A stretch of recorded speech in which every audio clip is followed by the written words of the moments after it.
Welcome back to Odds of War. My name's Matt, and today we're talking terrain.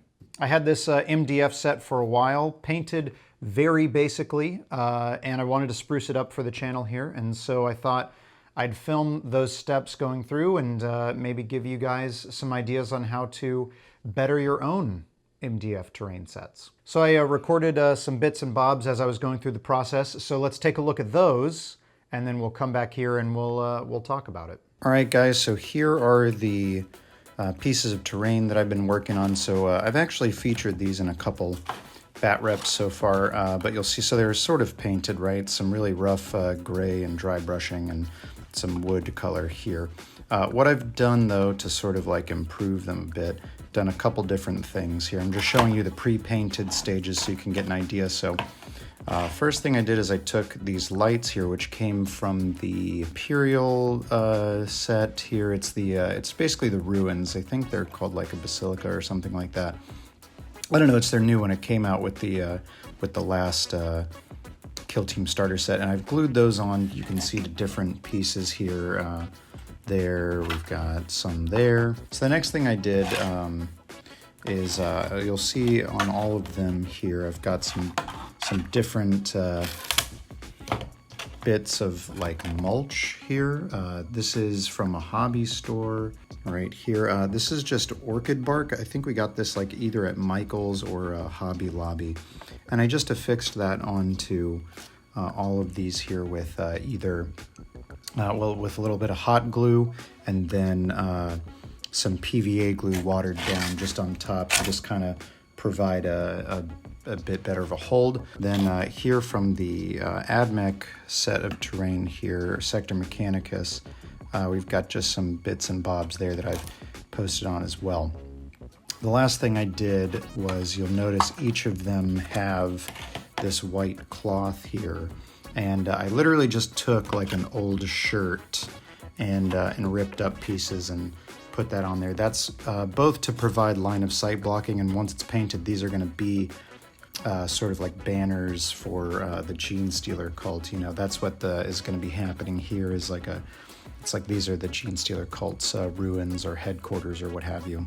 Second little update here on terrain project for the Genestealer Cults. We've got some airbrushing done now, primed, so we've got sort of grayish white exterior going on, some little blue OSL, some blue floors, starting to put down some black and everything. I'm not worried about being too clean because I can just make it all look pretty dirty later on. And then our black here on these what are going to be banners, and some wood browns on our boarded up windows here. So that's where we are with these. We're going to keep working on them. All right, so another little update on the terrain here. This was the original piece that I had updated, and we're working on getting the rest of it looking the same. So we've got this guy here right now, little freehand there. Here's the inside of it. Got this piece, again, working on the freehand, and this piece. And we're basically sort of at the phase now where the last couple things we have to do just to compare. We're going to do some weathering with some weathering powder here like that around some different areas. And we're going to apply like little tufts of flock and these like vines, other flock there, just to really sell the last bit. And that is it. After some weathering powders and gluing on some different flock and moss, we've got ourselves some finished terrain pieces looking nice. Now I do have to seal them still, and that's going to bring some of that coloration down a bit from everything, kind of dull it back a touch. There they are. Nice and finished up. All right, so let's just go quickly through what I did to these MDF terrain kits to improve them and make them a bit more interesting on the tabletop. So number one, you'll notice each of them have a boarded up window segment on the bottom floor. These are done with these little craft sticks here. These are just, a lot of the stuff that I've gotten is just from your local craft store, like a Michael's or a Hobby Lobby or a Joann's Fabrics. You'll find they're nicely scaled to be good, you know, boards and things like that. And you just break them apart, you know, just like that. And then they look like broken boards. The second thing I did is after having bought a couple terrain kits from GW, you always end up with these extra bits and bobs. So you'll see in a couple places on the terrain, I've got these like light nodes. I've got, on this one, I've got an old hatch, and on this one over here, I've got some like just metal paneling and stuff like that. You always end up with some spare bits, just like a regular GW kit. You end up with some spare terrain kits, and so it's good to keep those and use them. So I've super glued them on to the MDF. That way it adds a little bit of texture and detail to them. The third thing I did was, you'll notice they all have different little piles of rubble in different spots. That is just going to be just like some bark. Again, just from the local craft store. It's just some like mulchy bark. Just you'll find different sizes. We got one of the smallest sizes, and after painting up with some black and some dry brush metal, it looks like it's good rubble piles.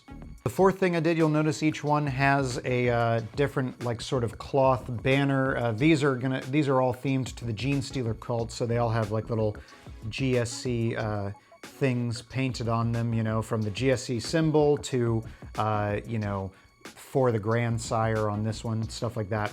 And that's all just a old white cotton shirt that it was pretty holey, so it was gonna not be worn anymore. So I put it aside, and then I just rip up pieces of it, and you can glue it onto your MDF, and there you go.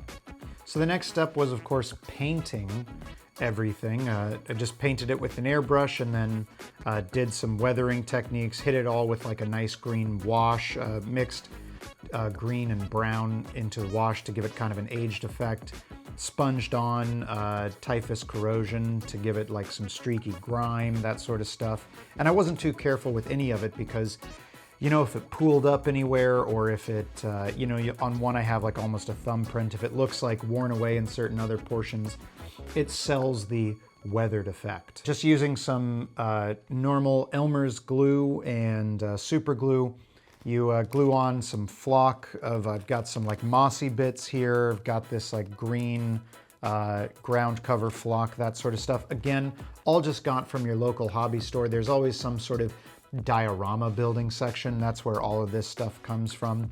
You can buy the official the official GW Army flock or Army Painter flock. I have some of that as well here.